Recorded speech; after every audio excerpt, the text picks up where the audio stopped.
estudios al ingeniero Homero Castañer, asambleísta por la provincia de El Cañar, quien ha sido mencionado también como un potencial candidato a la presidencia de la Asamblea Nacional. Bienvenido, ingeniero Castañer. Cuéntenos cómo están las cosas cuando estamos ya a muy pocos días de la reorganización de la Asamblea. Muy buenos días, un gusto compartir esta mañana con ustedes. Efectivamente, el 14 de mayo se tendrá que reorganizar la dirección de la Asamblea, la presidencia, las dos vicepresidencias, el Consejo de Administración de la Legislatura y las 13 comisiones. Consideramos nosotros primeramente que se tiene que hacer una reorganización total. No podemos mantenernos en cambios parches. Cuando se inició este periodo legislativo en el 2017, Alianza País llegó con 74 legisladores, una mayoría que captó 12 de las 13 comisiones, que la repartición, hablemos dentro de las comisiones, no era para nada balanceada. Por ejemplo, le pongo que en la comisión de fiscalización, de la cual yo formo parte, hay un solo miembro de la bancada de Creo, soy yo, y hay 8 miembros de Alianza País. Pusieron 8 miembros para tener el control, y en la Comisión de Participación Ciudadana metieron 5 miembros de la bancada de Creo. No hay relación de ese reparto que hubo. Nosotros, repito, consideramos que hay que reorganizar totalmente la Asamblea. Dentro de ello, el bloque de Creo ha considerado mi nombre como una opción, no solo dentro del Parlamento, una opción para presentarle a la ciudadanía, para esta reorganización, esta oxigenación de la Asamblea. Y nosotros la próxima semana, en una reunión de bloque, en donde tomaremos la decisión si vamos con candidato propio o en su defecto hacemos algún diálogo con otras bancadas, puesto que ningún candidato, nadie de ninguna bancada podrá llegar a la presidencia sin conversar con otros bloques, porque nadie tiene una bancada de más de 70 miembros. Entonces los votos de alguna manera están divididos. Totalmente. Mire, cuando inició este periodo legislativo se inscribieron 5 bancadas. Ya no hay cómo inscribir más. La ley es clara, la ley dice las bancadas se registrarán al inicio del periodo legislativo. Este periodo legislativo es 2017-2021. Hay la bancada de Alianza País, la bancada de Alianza País y aliados, el bloque de Integración Nacional, el Partido Social Cristiano y el bloque de Creo. No hay posibilidad. Ahora le escuchaba que se formó bloque de Acción Democrática de algunos independientes. Ese sí. No podría actuar entonces. Al menos no podría actuar, pero al menos no podría tener derecho a tener un miembro.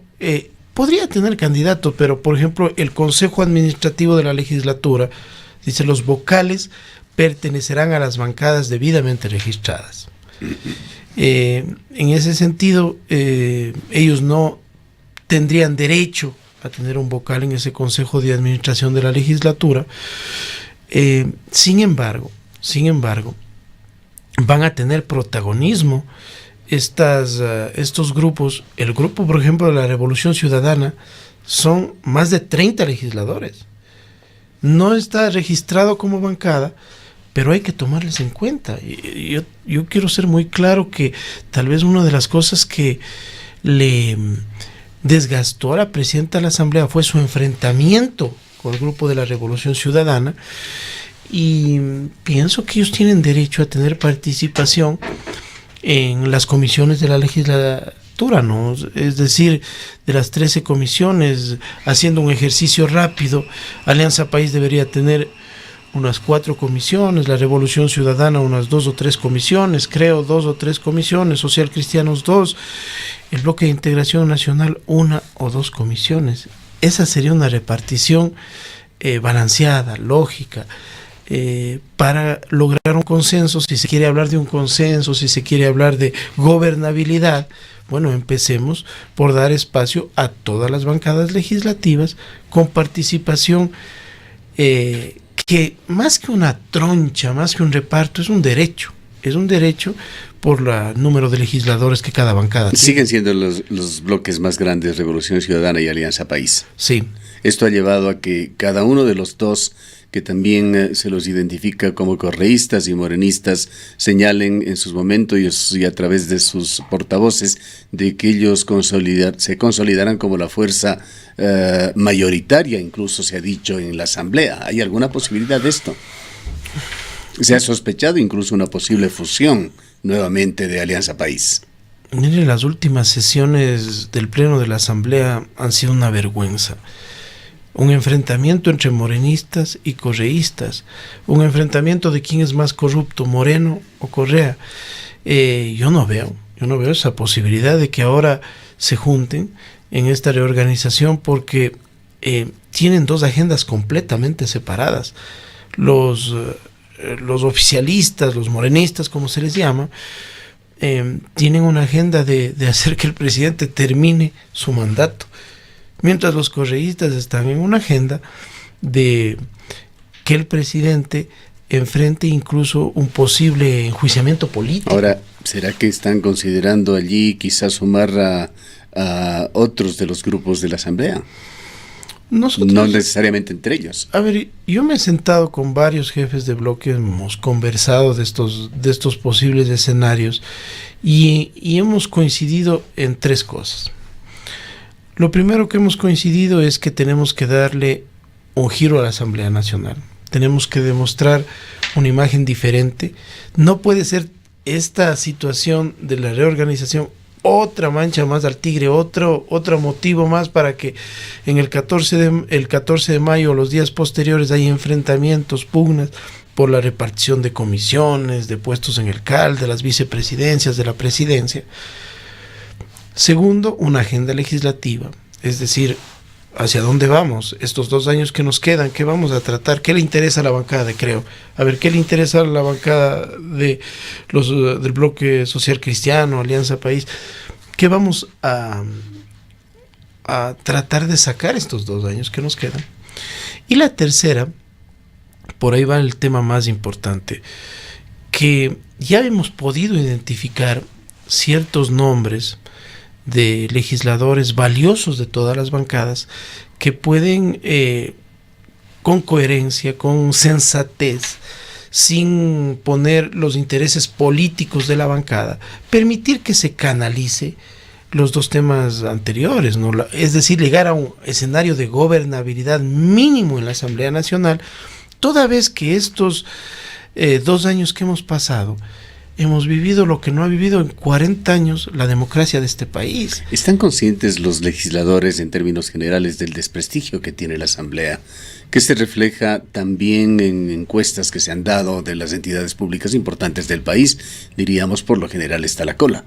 Absolutamente. Yo voy a utilizar unas palabras de un cronista muy serio de Diario El Expreso, Roberto Aguilar, a quien le preguntaron una vez en un programa: mire, ¿esa asamblea representa a los ecuatorianos? Y él respondió: yo no sé si representa a los ecuatorianos, pero lo que está ahí en la asamblea es lo que es el Ecuador. En el Ecuador hay personas honestas, pero también hay personas corruptas. Hay negros, cholos, indígenas, gente de farándula, deportistas. Esa es la Asamblea Nacional. Esa es la representación de varias regiones, de varias provincias que están allí. El escenario no es fácil. Mire que no es que la Asamblea Nacional, repito, está viviendo los mejores momentos.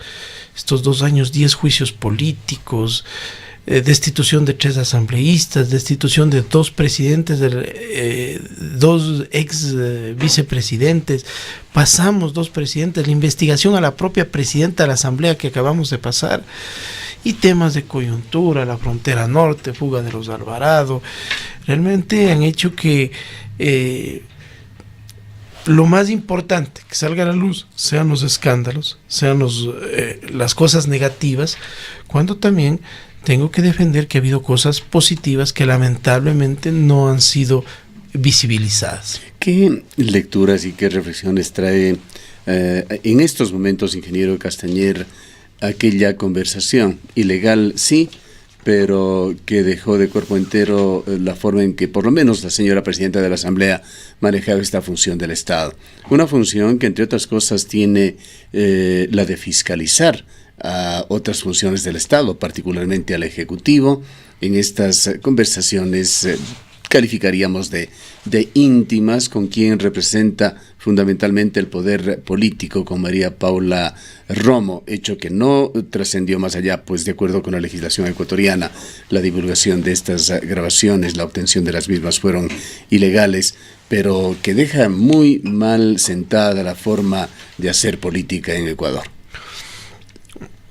En la Asamblea Nacional, no solo adentro del Pleno, en los pasillos, en las comisiones, afuera, conversamos entre varios legisladores y conversaciones que son válidas, ¿no? O sea, mira, estoy con este proyecto de resolución que lo vamos a presentar esta semana como bancada, ¿qué posibilidad hay que tu bancada lo apoye? Déjame ver, conversamos, nos ponemos de acuerdo. Mira, nosotros apoyaríamos si nos cambian este artículo o aumentan esto, o si ponemos una investigación a tal funcionario.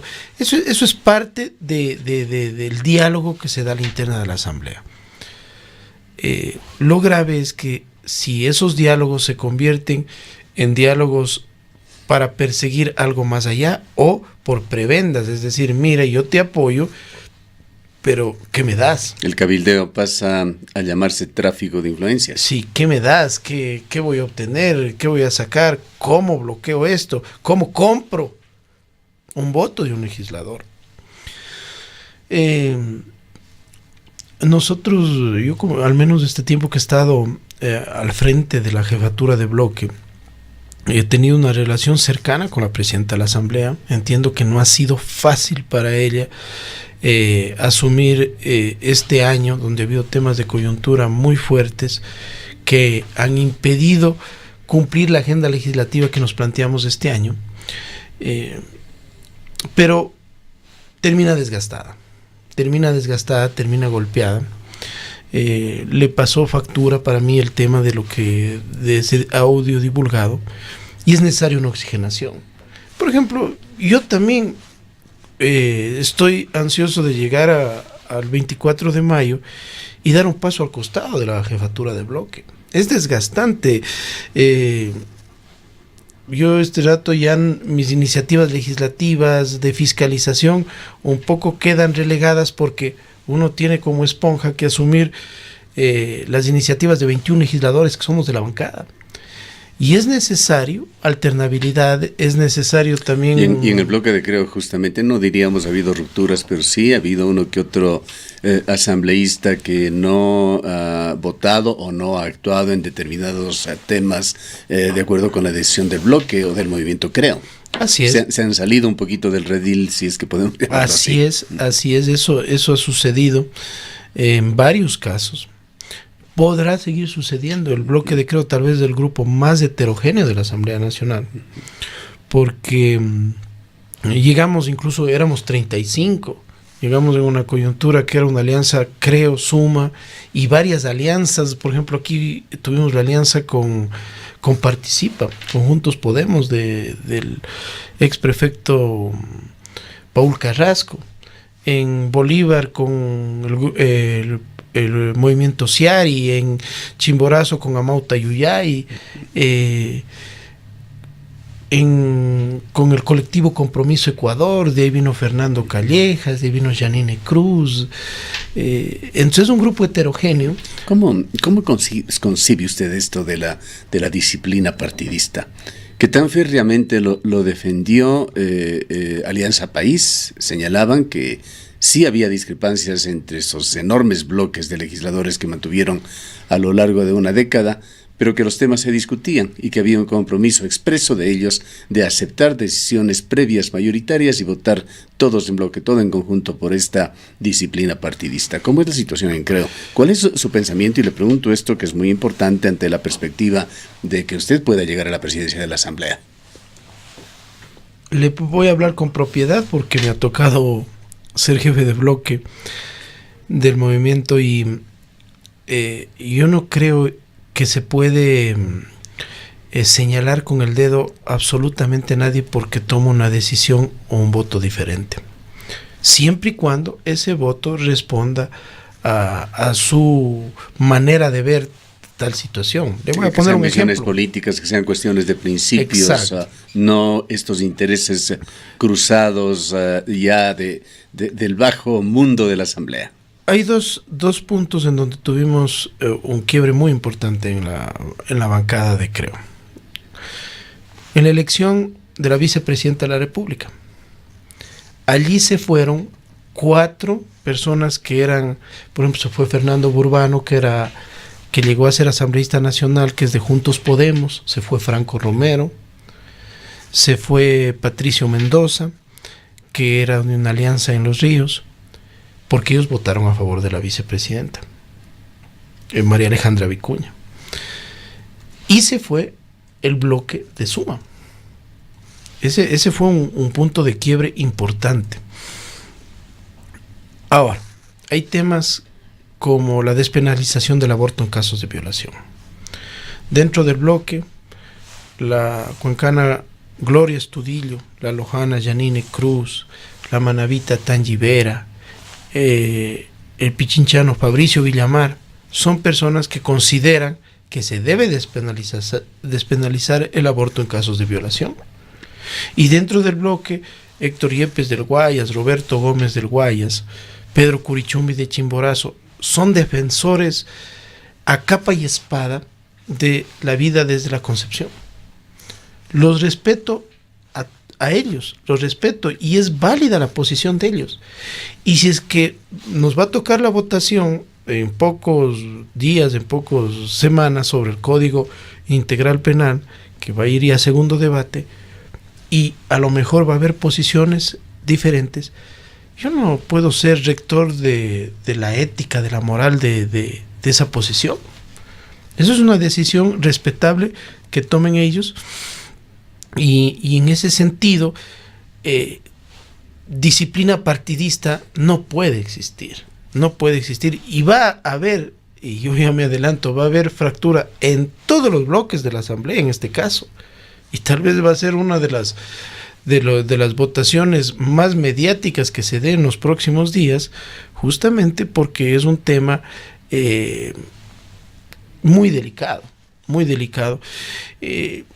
No le digo que debe haber una disciplina partidista o no debe haber, pero lo que sí no debe haber es un irrespeto, imposiciones, y que los bloques se conviertan en dueños de un caudillo. Hay un bloque que yo me siento al lado izquierdo, que se levanta el coordinador de bloque y dice: Jaime dijo que votemos así. Y no hay nadie que chiste. Y no hay posibilidad de que nadie se salga. Y no hay posibilidad de que nadie piense diferente. Y eso hace que se pierda el derecho a disentir en ciertos temas. ¿Cuáles son sus principales motivaciones para haber considerado, y entendemos aceptado, pues está dentro de las posibilidades que usted mismo la señala, están vigentes, de candidatizarse a la presidencia de la Asamblea? Y además de esto, usted dice, tenemos que aclarar las cosas y saber hacia dónde vamos en la agenda legislativa, pero entendemos que usted tendrá ya su propia agenda. ¿Qué es lo que quisiera lograr en caso de llegar a la presidencia?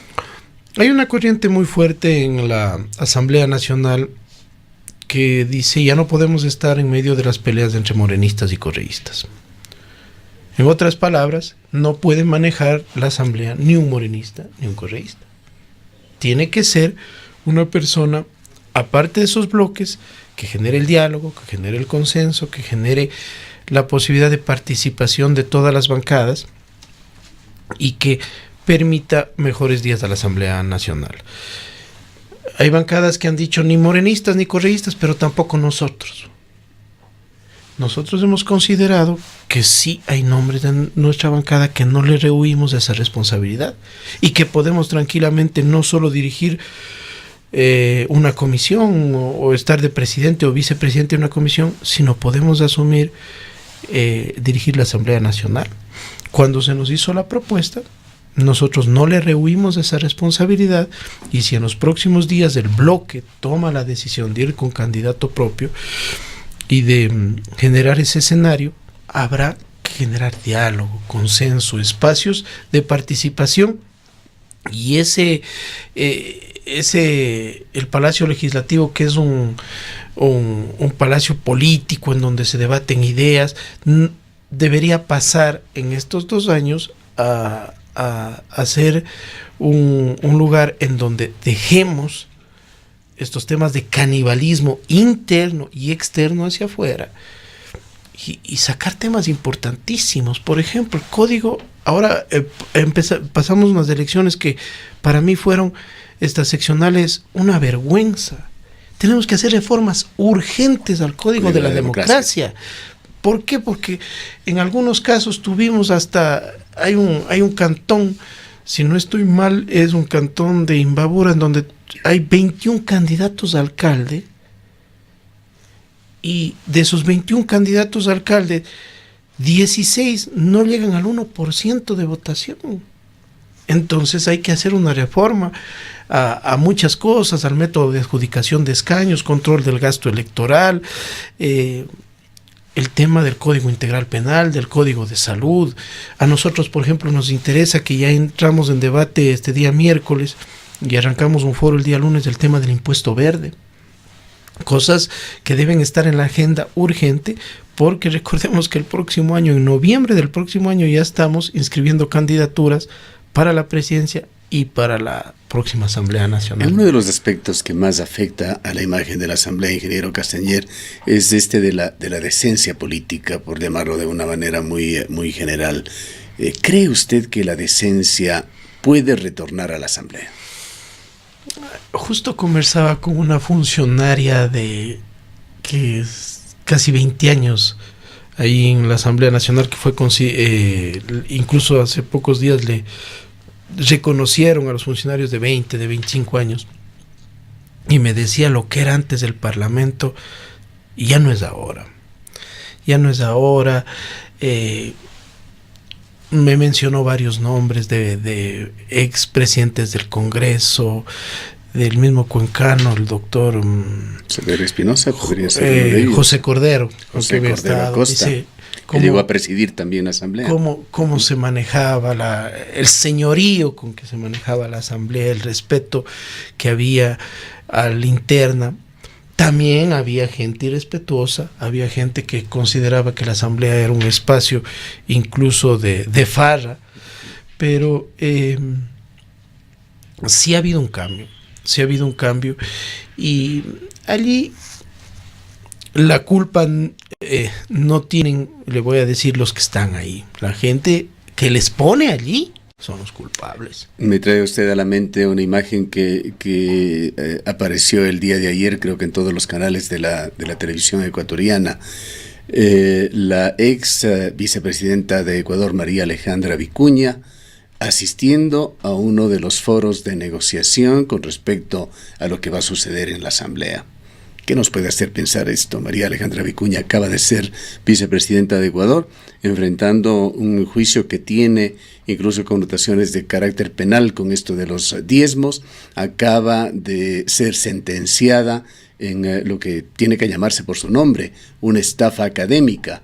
Y esta señora está dentro de las negociaciones para ver qué es lo que pasa dentro del Parlamento. ¿Cómo se entiende esto? Por supuesto que usted no nos va a dar las respuestas sobre esto, ni siquiera se pertenece a su bloque, pero son las enormes inquietudes que llevamos los ecuatorianos adentro, que ponen en muy mal predicamento a la Asamblea Nacional y a los políticos ecuatorianos en general.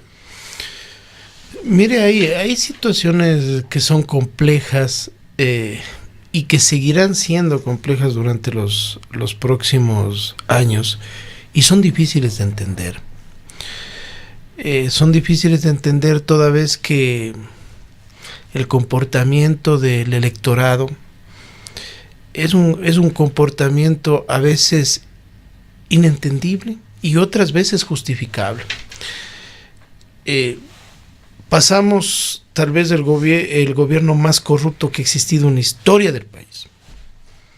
Y vinieron las seccionales, y en las seccionales los candidatos que representaban a ese gobierno, por ejemplo en Pichincha, ganaron la prefectura, quedaron segundos a la alcaldía. Manabí, una de las provincias más grandes del país, ganaron la prefectura.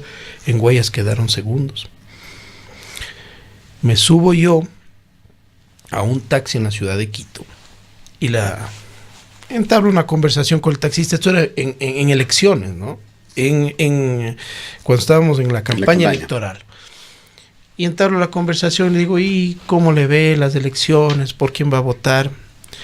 Y el señor taxista me dice, por la candidata de Correa. Y yo le digo, ¿y cómo se llama? No sabía, le soy honesto, ese momento no sabía, eso era... Y me responde, no sé. Digo, ¿y cómo va a votar? Pues una persona que ni le conoce. Es que no ve que Lenin nos subió la gasolina, Lenin no ha cumplido con las casas, Lenin nos ha traicionado. No le importaba si es que iba a dar agua potable, alcantarillado, planes para Quito. Iba a votar por una decisión, diría yo, de rechazo al gobierno y sin motivación. Entonces, por eso digo, hay que hacer un mea culpa también como electores de cómo actuamos en las elecciones. Y para mí ese fue una de las razones de la reivindicación en algunas provincias de los candidatos que representaban al gobierno anterior. Y claro, ayudó o abonado bastante la poca o nada buen gobierno que ha hecho Lenín Moreno. Y abonado siendo tal vez el principal jefe de campaña de Rafael Correa por no cumplir las ofertas que hizo. Eso es lo difícil de entender, lo difícil de comprender de la política. Y le pongo un ejemplo que me pasó a mí personalmente y que me demostró qué es lo que pasó, por ejemplo, en algunas provincias. Pasemos a otros temas un tanto más edificantes o positivos, diríamos, como lo que acaba de darse ayer, un homenaje que entendemos está la Asamblea Nacional también de por medio, a los 40 años de la novena Polvo y Ceniza de otro distinguido coterráneo suyo, Eliezer Cárdenas Espinosa, un periodista de muy larga trayectoria. Hace unos días atrás me contactó el colectivo Casa Tomada, la Casa de la Cultura del Cañar, la Universidad Católica, y cumplía 40 años esta novela, tal vez una de las más importantes que ha sido premiada, tiene como 13 galardones nacionales o internacionales. Polvo Ceniza de Eliezer Cárdenas, y nosotros no dudamos en canalizar esa condecoración, la más alta que da la Asamblea Nacional, la condecoración Vicente Rocafuerte. Ese evento se dio el día martes en la ciudad de Azogues, un auditorio completamente lleno de gente muy valiosa, de la literatura, de la cultura, especialmente de las dos provincias, de Cañar y Azuay. Y yo no pude estar, teníamos ese día en la tarde abocar conocimiento al juicio político a María Fernanda Espinosa. A la misma hora le delegué a mi padre para que nos represente, para que entregue la condecoración a nombre nuestro, y realmente es algo justo, algo lo menos que podíamos hacer en canalizar esa condecoración de la Asamblea Nacional, que fue de la mano de varias condecoraciones que se le entregaron en un evento muy bonito que se dio. Estaba viendo la filmación esa noche, y quiero expresar desde aquí públicamente ese reconocimiento a ese escritor que es orgullo del país, como es Eliezer Cárdenas. Igualmente, desde este medio de comunicación nos sumamos a este justísimo reconocimiento.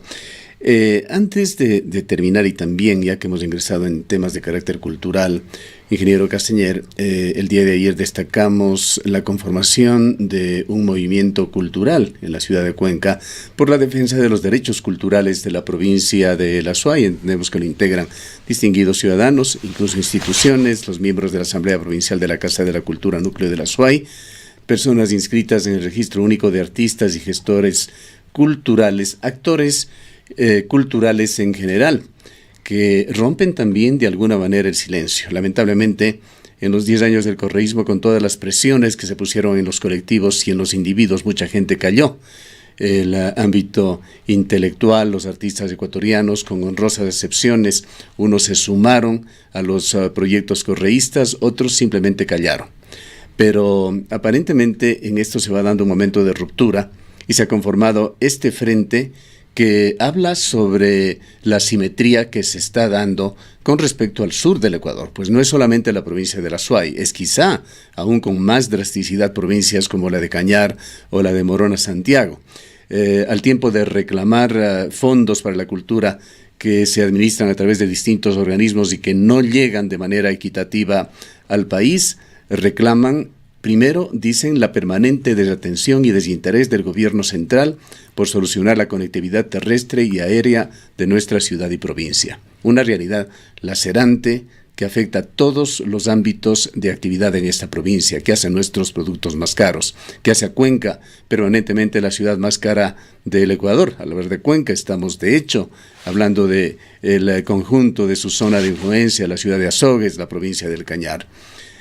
También sobre la insistencia de imponer concesiones mineras que pone en gravísimo riesgo el medio ambiente. En esto hay un mensaje político, modestamente lo decimos, para nosotros clarísimo, en cuanto a que Azuay, el austro del país, no quiere minería metálica. Peor aún aquella que ponga en riesgo las fuentes de agua.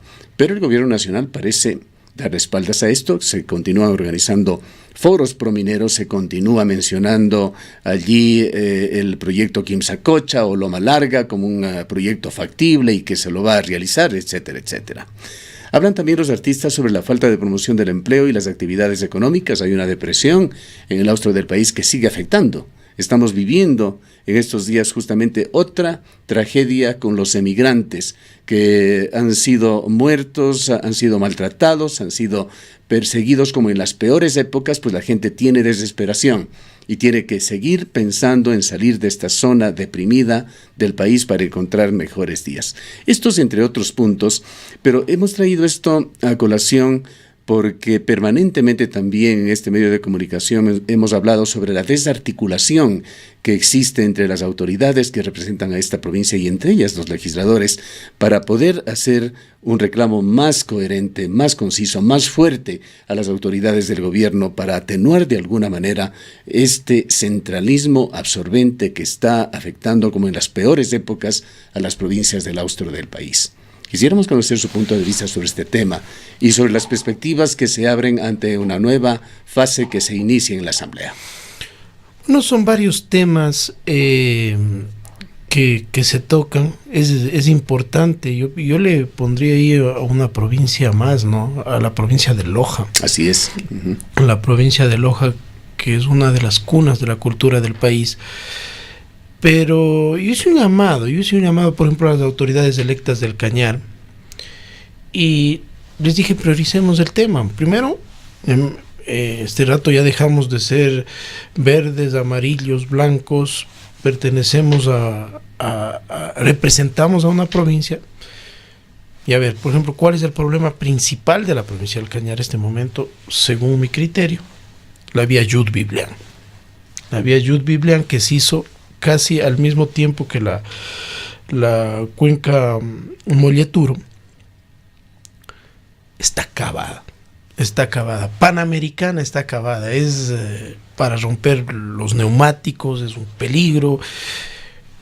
Bueno, si no nos unimos, no vamos a lograr solución. Y en ese tema se debe priorizar y hacer una agenda. Por ejemplo, hay temas que no se han tocado en esta iniciativa que deberían tocarse, muy importantes. El tema de la violencia contra la mujer. Estaba viendo las estadísticas y la zona austral es la zona donde más alto índice de maltrato, de violencia contra la mujer existe. Y eso nos debe llamar la atención y decir qué está pasando en nuestra zona. El tema de inseguridad. El tema de inseguridad es importante porque normalmente nuestras tierras eran tierras tranquilas, donde uno podía salir a caminar hasta la noche, donde uno podía salir a hacer paseos o deporte por cualquier lado, y ahora la gente ya no sale. Y eso aleja el turismo.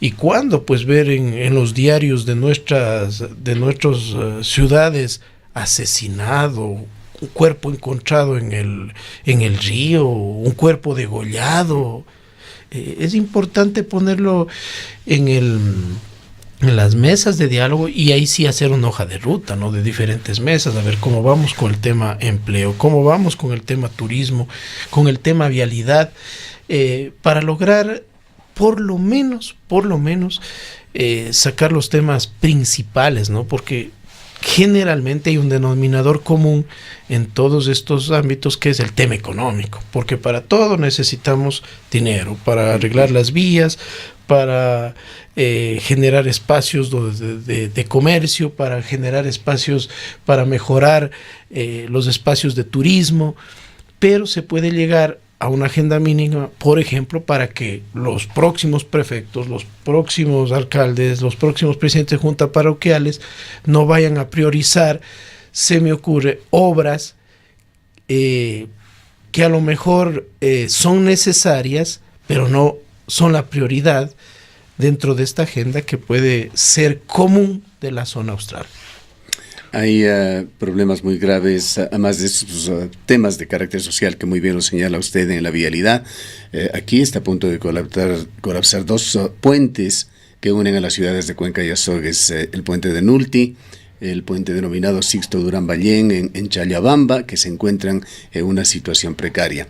Hemos venido informando ya por 70 días de los problemas que se dan en la vía que une a Cuenca con Girón Pasaje, kilómetro 86, que se encuentra parcialmente abierta. Aquí tenemos fotografías de última hora. Así es como se circula en esta vía que tiene un intenso tráfico y que con frecuencia se cierra. 70 días y no tenemos una palabra, un pronunciamiento del Ministerio de Transportes y Obras Públicas. Esa es la situación que se está viviendo en las provincias australes del país, ingeniero Castañer, que esperemos que de alguna manera cambie esto a través del correcto accionar de todo este grupo de nuevas autoridades electas y este refrescamiento que ojalá se dé también en los próximos días en la Asamblea Nacional.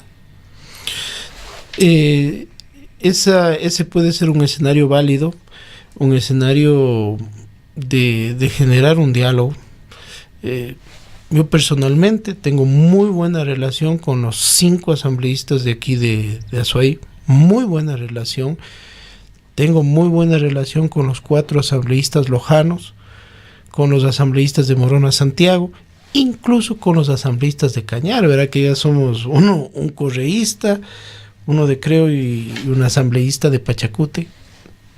Eso también es una de las ventajas y que es importante dentro de las relaciones para canalizar las ideas, los proyectos, llevarse bien con todos, porque los enfrentamientos al final del día no le benefician a nadie, y los que salen golpeados frente a los enfrentamientos entre políticos es el pueblo.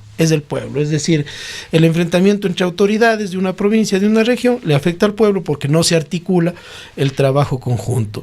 Y en ese sentido, abiertos y más bien estos temas de diálogo pueden generar estas iniciativas. Voy a conversar personalmente, y si es que me toca encabezar una iniciativa regional de que nos sentemos los legisladores de la región a conversar, abiertos hasta nosotros ser los que tomemos la iniciativa para generar una invitación de diálogo frente a estos temas como la Girón Pasaje, la Yud Biblián, los puentes que bien dice usted, acabo de ver ahora que venían puesto ya unos impedimentos a que pasen carros grandes en el puente Sixto Durán de distribuidores de la cuenca Sogues también que lo ofrecieron ya en su turno, creo que 3 ministros de Transportes y Obras Públicas y que no llegan a hacerse. Está por allí la vía 4 carriles entre la ciudad de Cuenca y Gualaceo, que se dio incluso un contrato en el año 2013, hace 6 años, y ni siquiera tenemos los contratos de factibilidad. ¿Hasta cuándo se puede jugar así con la paciencia? He venido las dos últimas semanas, la Semana Santa que viene Jueves Santo y la semana anterior, como tuvimos sesión de fiscalización en el tema de la investigación al presidente de la República, tuve que venirme por tierra desde Quito, viajando toda la noche, ¿sabe? Perdí el vuelo 8 de la noche, llegué aquí 3, 4 de la mañana. Y realmente el país en vialidad se acaba en Riobamba. Así es. De Riobamba para acá. Es la simetría de la cual hablamos. Parece que ya no somos Ecuador. Ya. No quisiera dejar de cerrar también en relación a este Frente Ciudadano por la Defensa de Derechos Culturales que se ha formado en la provincia de la Azuay. Ellos, entre otros puntos, conminan al gobierno central a que disponga la presencia de los ministros de Cultura, Finanza y Trabajo en la ciudad de Cuenca para que resuelvan la situación de los recursos correspondientes al sector cultural de la provincia de la Azuay. Aquello que se entrega con cuentagotas de recursos ni siquiera llega. Pero aquí sí hay un tema, y esto quisiera también dejarle ante la posibilidad de su efectiva acción como legislador, ojalá como presidente de la Asamblea, que se revise el Código Orgánico de Planificación y Finanzas Públicas. Este es un instrumento que ha servido para incrementar y fortalecer el centralismo. La Casa de la Cultura Ecuatoriana, hace varios años por iniciativas de actores culturales en Cuenca, hizo inversiones en sus edificios, planificó unas pocas tiendas, unos pocos lugares comerciales, para con esos fondos poder financiar actividades culturales. A través de este código, hasta el último centavo que genera la Casa de la Cultura, y este es un ejemplo porque sucede en todos los ámbitos del accionar público, hasta el último centavo va a Quito y ya estamos hablando de cómo no regresa o regresa con cuentagotas. Ojalá la Asamblea Nacional pueda reconsiderar esto para que los recursos que genere cada provincia, por lo menos en alguna medida, tengan garantías de que se van a quedar allí o de que van a asignarse en forma inmediata, sin mayor trámite, sin tener que pasar por esa obscura y densa burocracia quiteña. Lo tomamos nota, es importante porque incluso también eso nos afecta, como es una pirámide, Quito se centraliza y en las regiones también se centraliza. Y es grave, me comentaban el otro día que estaban con una ambulancia, por ejemplo, dañada en la ciudad de La Troncal, y que tenían que pedir autorización al distrito para un arreglo pequeño, una ambulancia, y no tenían ambulancia 15 días. Entonces eso es parte de justamente de que se tiene que disponer de una autorización del distrito para hacer un arreglo, cuando muy bien antes se podía hacer directamente los arreglos para tener... Aquí no hay posibilidad de las cajas chicas en ninguna institución. Si usted necesita un lápiz para la mitad del año, tiene que haberlo planificado con meses de anterioridad. Así están las cosas. Gracias, ingeniero Castañer. Estaremos atentos a lo que suceda en la Asamblea. Éxito en esta iniciativa que lleva adelante, que podría llevarlo a la presidencia de la Asamblea, que ojalá ponga un legislador de esta zona del país a dirigir esta importantísima función del Estado. Muchas gracias.